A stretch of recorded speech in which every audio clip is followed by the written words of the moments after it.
In order to combat the ever-growing spread of the alien threat known as the Beta, humanity has designed and implemented an entirely new weapon system on the battlefield. This is the tactical surface fighter. With the existence of laser strains having rendered aircraft obsolete along the front line, militaries required a means to do more than simply maintain defensive lines and fight costly battles of attrition. TSFs allowed for three-dimensional movement, letting a combined arms force strike deep into the heart of a Beta swarm, while reinforcing its defense lines as needed, and providing air support should the skies be cleared.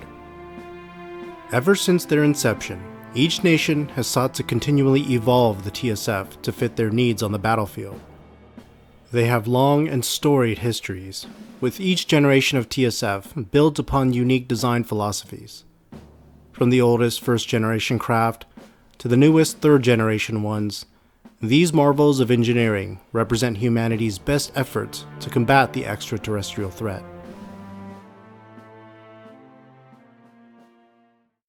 Deployed in 1974, the F-4 Phantom was the very first TSF ever designed.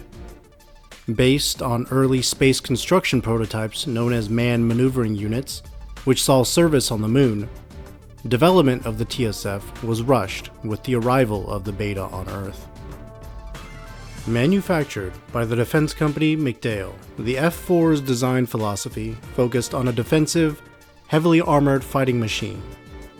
As the F-4 was the only TSF at the time of its production, it was quickly one of the most sought-after machines in the world, with many countries receiving exports from the US or buying licenses to produce F-4 variants in their own factories. It is powered by two General Electronics FE-79 GE-2A jump unit engines, which provided a great deal of mobility during its time.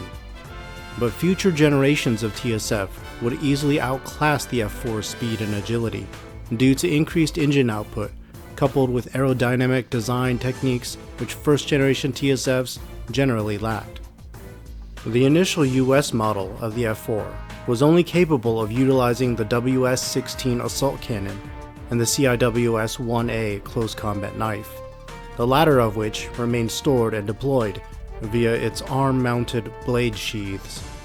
While its main weapon initially used a 20mm chain gun over a 105mm smoothbore cannon, these caliber weapons were found to be lacking in offensive power against the Beta. Eventually, the assault cannon was upgraded to the WS-16C model, which used a 36mm chain gun and 120mm smoothbore cannon, leading to more optimal performance and setting the standard for assault cannon design in the future. While it is a widely used TSF across the world, the F-4 is heavily outdated by the year 2001. US military forces have long since retired it from the arsenal, and most machines have long since been exported to foreign militaries. Wherever it remained in use, constant upgrades allowed the F-4 to remain relevant to the combat doctrines of local forces, though for many, that would mainly consist of garrison duty, defensive operations, and serving as reserve units. Several variants exist as a result, utilized throughout the decades in frontline countries. Examples include the melee-capable F-4J, or Type 77 Gekishin, employed by the Imperial Japanese Forces, the F-4E Phantom, in use by the Egyptian military, and the F-4R, originally used by the Soviet military, before serving as the framework for the MiG-21 Balalaika.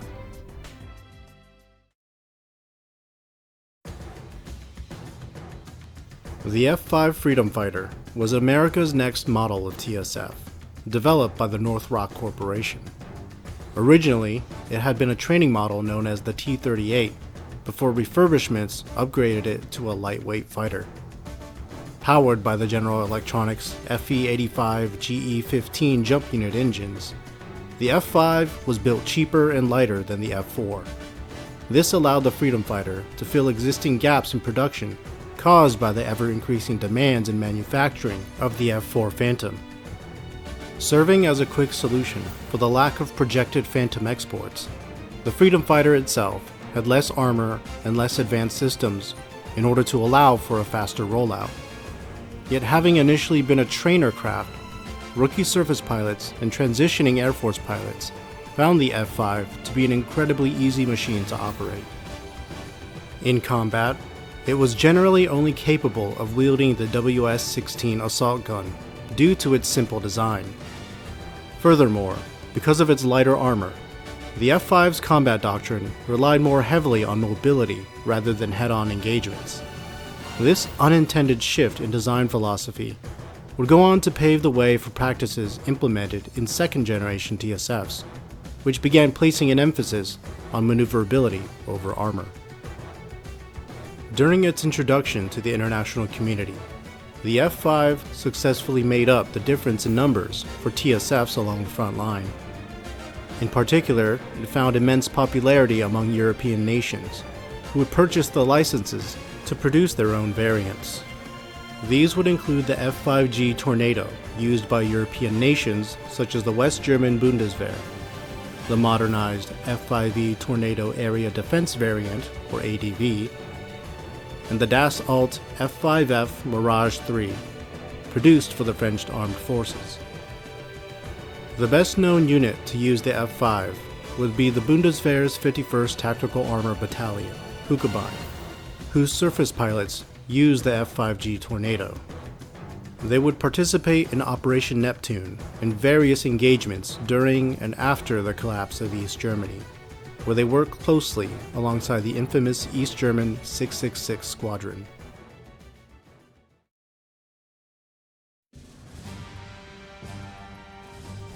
The A6 Intruder, unlike the F-4 and F-5, is not a TSF. It is instead classified as a Tactical Surface Attacker, a TSA. Tactical surface attackers lack the mobility which TSFs are built for. Instead, TSAs are heavily armored and heavily equipped. Their purpose is to secure strategic positions. In the case of the A6, its amphibious design is specifically intended for assaulting and holding beachheads during anti-beta operations. Manufactured by the Grunen Corporation, the A6 was employed by the United States Marine Corps in 1977. It features 8 36mm chain guns, with 4 mounted on each of its 2 manipulator forearms. On its shoulder modules stand 2 120mm smoothbore cannons. These modules can be fitted with underwater torpedo launchers or reconnaissance equipment. The A6 also has 6 missile launcher ports in its design. Its armor is strong enough to shrug off a 120mm shell, and as a last resort weapon, its manipulator claws are sharp enough to fend off tank-class beta to a limited degree. Powered by the Mark 45 heavyweight water jet system, this TSA often deploys into battle from the bow of a Swordfish-class submarine carrier. While underwater, its limbs are folded into a submersible configuration. In this state, the surface pilot relies heavily on sonar and sensors to detect underwater terrain. When making a landing, skillful timing is required in order to extend the intruder's legs and manipulators in time without getting caught on the shoreline. Once it emerges and takes on its lumbering, heavily armored appearance, the TSA secures its position with overwhelming firepower. Despite being a first-generation craft, the A6 Intruder is still used around the world, including in the US. Notable users are the UN, who've painted the Intruder in their signature blue paint scheme, and the Japanese, whose refurbished variant, the A6J, was known as the Type 81 Wadatsumi, which utilized 12 36mm chain guns instead of the standard 8. Known American units include the VMA-218 Landing Stingers of the U.S. Marine Corps' 26th Tactical Armor Regiment, who participated in coaling operations in Germany in 2001. Among other militaries, the best-known A6 units were the IJN Marine Corps 17th and 19th Tactical Armor Squadrons, who led the landings at Sadogashima and were known as the Stingrays and the Salamanders, respectively.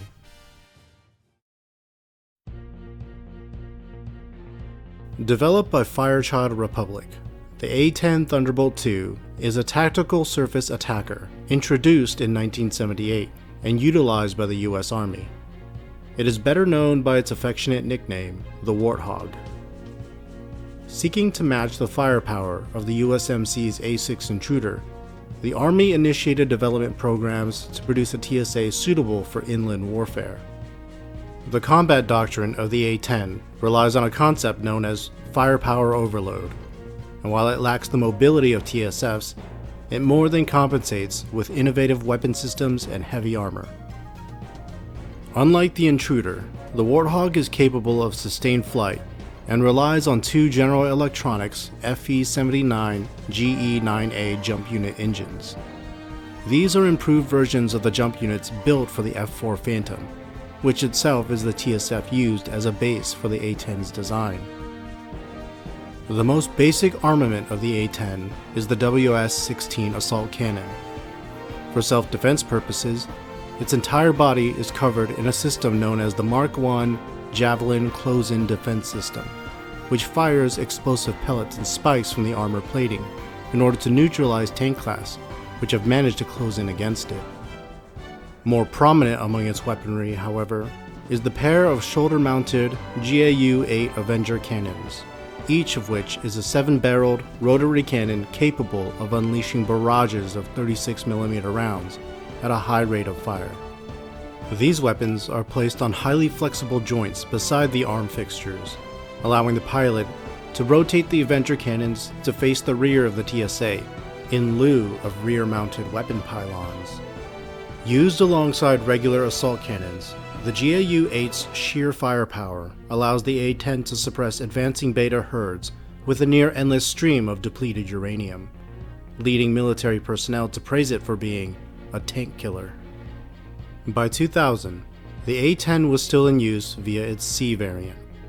The A-10C is refurbished with modern internal upgrades, such as operation by light capabilities, as well as lighter but still effective armor.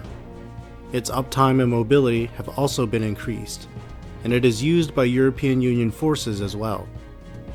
Modern assault cannons from both American and European militaries were made compatible, as well as the EU's Mark 57 squad support gun.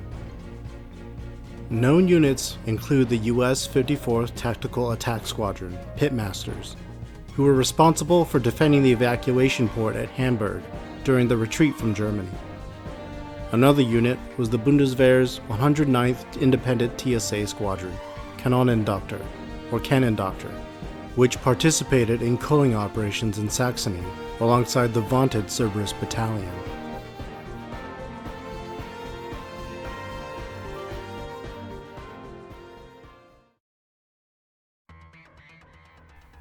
Developed in 1982 by the Grunen Corporation, the F-14 Tomcat was the world's first second-generation TSF.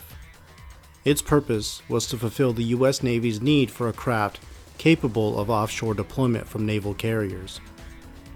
After the developmental failures of the Navy's short-lived F-11 Tiger, the F-14 was designed using lessons learned in order to fulfill all of the harsh demands required of a carrier-capable TSF.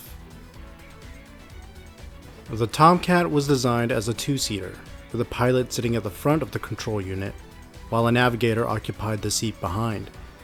It was capable of using long-range missiles to conduct landing support, while at the same time being able to control areas of the battlefield through medium-range combat.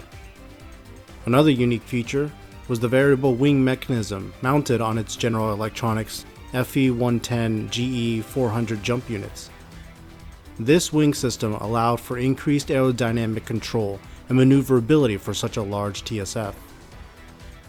While it was intended for long and medium ranges, the F-14 itself handles admirably in all forms of combat. Its standard weapon is the WS-16 assault gun, and for emergency engagements at close quarters, it retains use of the CIWS-1A close combat knife.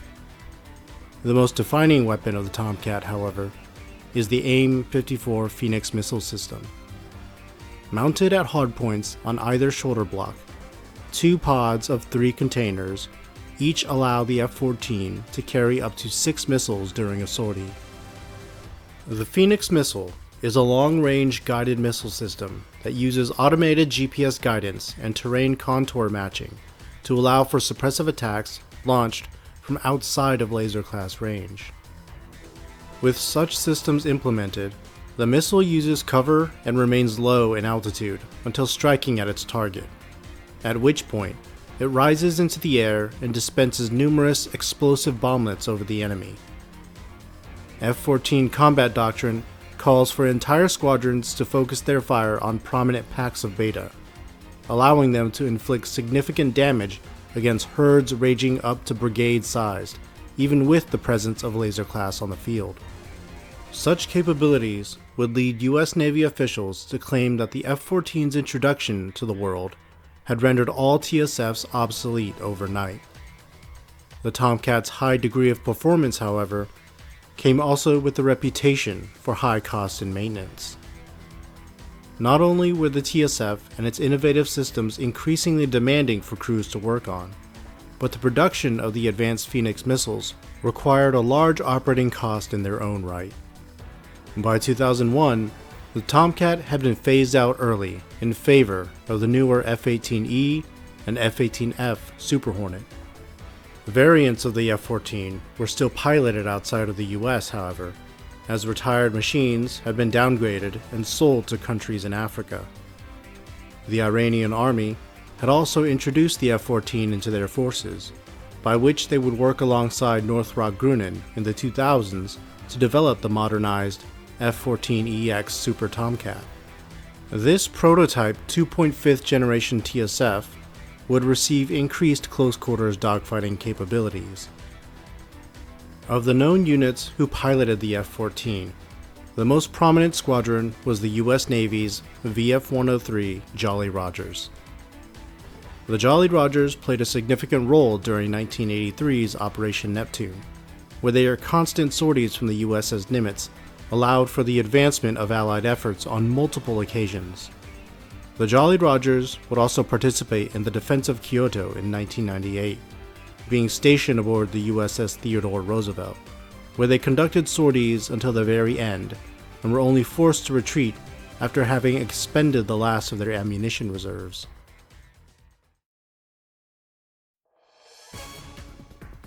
The F-15 Eagle was the culmination of years of hard-earned battlefield data gathered by the first generation of TSFs. The Alternative program had uncovered enough research on the beta for the US Department of Defense to determine that laser irradiation was not impossible to evade under the right circumstances.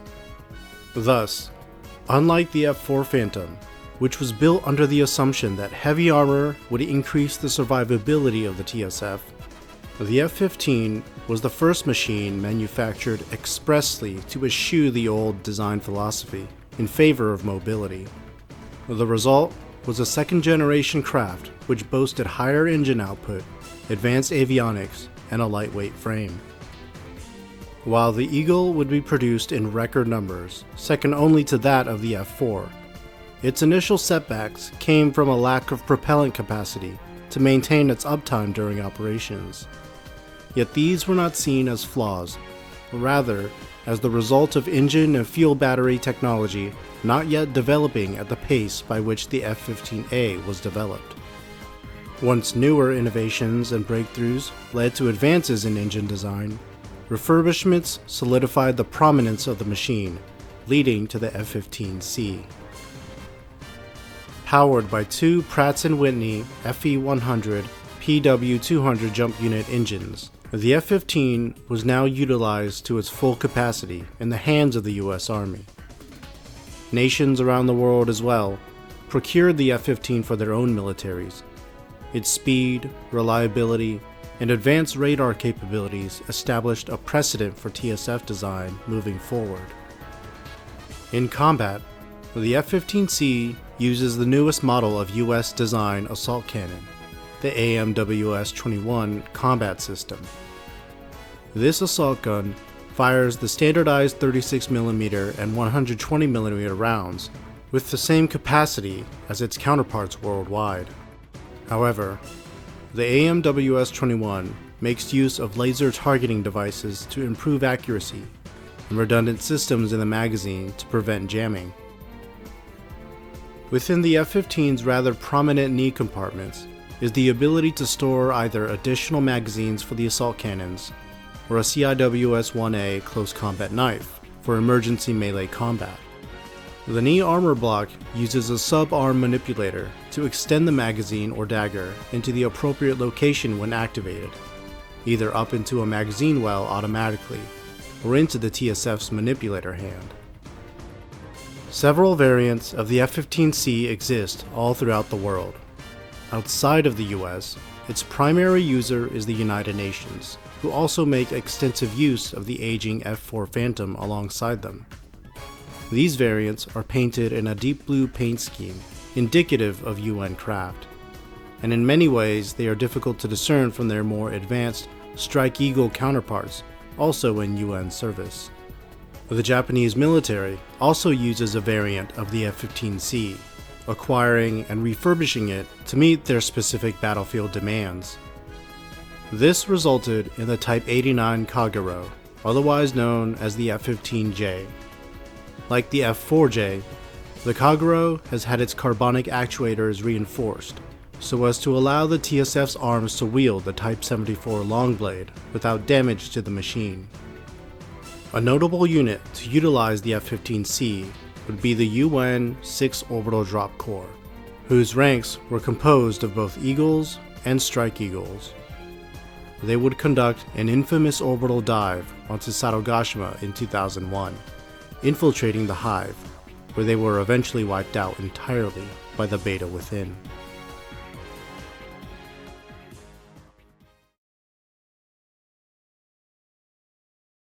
There are far more tactical surface fighters to cover in the Muv-Luv Alternative universe. This was only the first part in a new series. Special thanks goes to War Aftermath for suggesting these videos and helping to make them, and a shout out to all of the supporters on Patreon for their continuous support. If you would like to join the war effort, the link is in the description. Stay tuned for more videos of this type, as well as upcoming battle records in the future.